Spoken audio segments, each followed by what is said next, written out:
이번엔 좀 다른 얘기 해볼 텐데 지난 내란 사태의 진상을 규명할 수 있는 핵심 증거라고 뽑히고 있는 관련자들, 윤 전 대통령과 관련자들의 비화폰이 이제 경찰에 의해서 내용이 확보가 됐다고 합니다.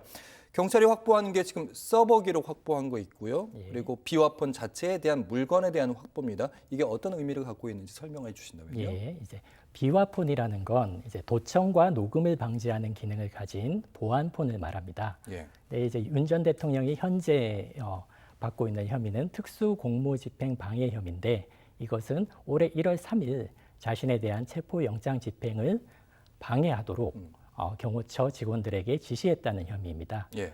근데 경찰은 이 지시가 비화폰을 통해서 전달됐다고 파악하고 있습니다.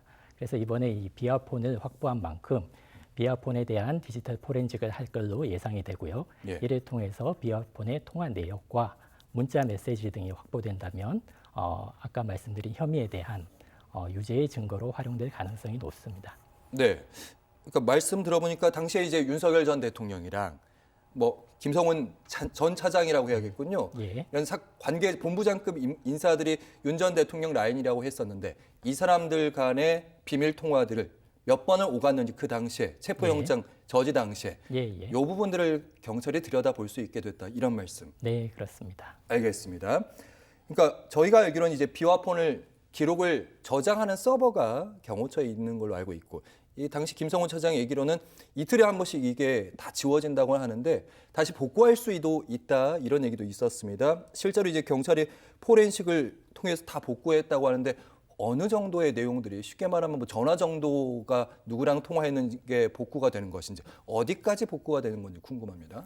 예, 일단 이제 앵커님께서 말씀하신 대로 이번에 경찰은 상당한 자료를 복구를 했다고 하는데 복구된 내용에는 이제 비화폰으로 이루어진 통화 내역하고 문자 메시지 등이 있을 것으로 예상이 되고 있습니다. 문자까지? 예. 근데 윤 전 대통령이 언제 누구와 얼마 동안 통화했는지 확인이 된다면 윤 전 대통령의 지시 내용을 추정할 수 있는 간접적인 증거가 될 것으로 보입니다.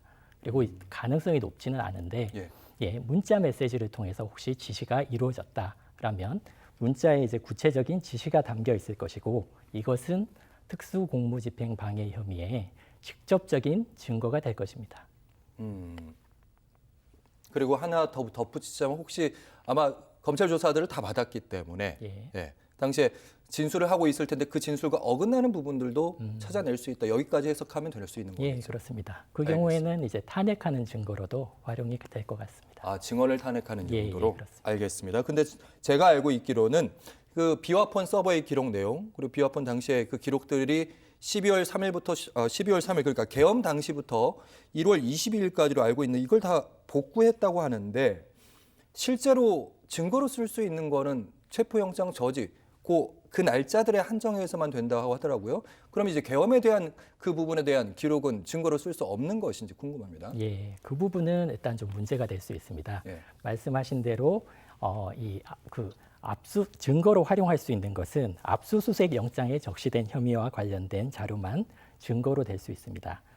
근데 다만 현재 진행 중인 윤석열 전 대통령의 그 내란 혐의를 진행하고 있는 담당 재판부에서 비화폰 등에 대한 압수수색 절차를 진행을 한다면 그 결과는 내란 사건의 증거로 활용이 될 수 있습니다. 그래서 실제로 그 사건을 담당하고 있는 검찰 측에서 담당 재판부에 비화폰 등에 대한 압수수색 절차를 진행할 필요가 있다. 이런 의견서를 제출한 걸로 알려져 있습니다. 재판부가 직권으로도 이제 어디 증거를 볼 수 있게 해달라라고 얘기할 수도 있지만 검찰을 통해서도 그 부분이 이루어질 수도 있다. 재판부가 거의 동의하는 경우에.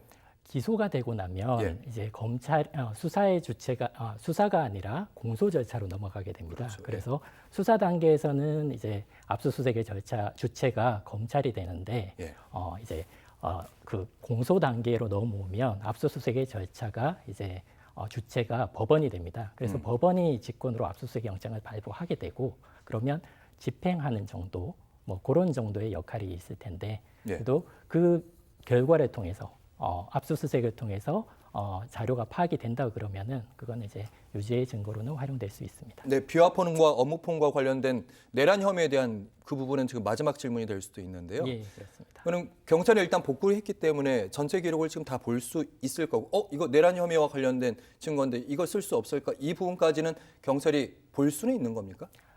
볼 수는 있는데 예. 이제 제출하는 이제 경호처에 참여권을 보장하도록 제도가 돼 있습니다. 그러면 이미 제출한 그 당사자도 와서 같이 이제 증거를 같이 보는 네, 거죠. 그렇습니다. 예. 그래서 이러이러한 자료는 압수수색 영장의 혐의에서 벗어나 있으니 무관하니 이 자료는 이미 제출하지 않겠다라고 하면 그 자료는 제출되지 않을 가능성이 높습니다.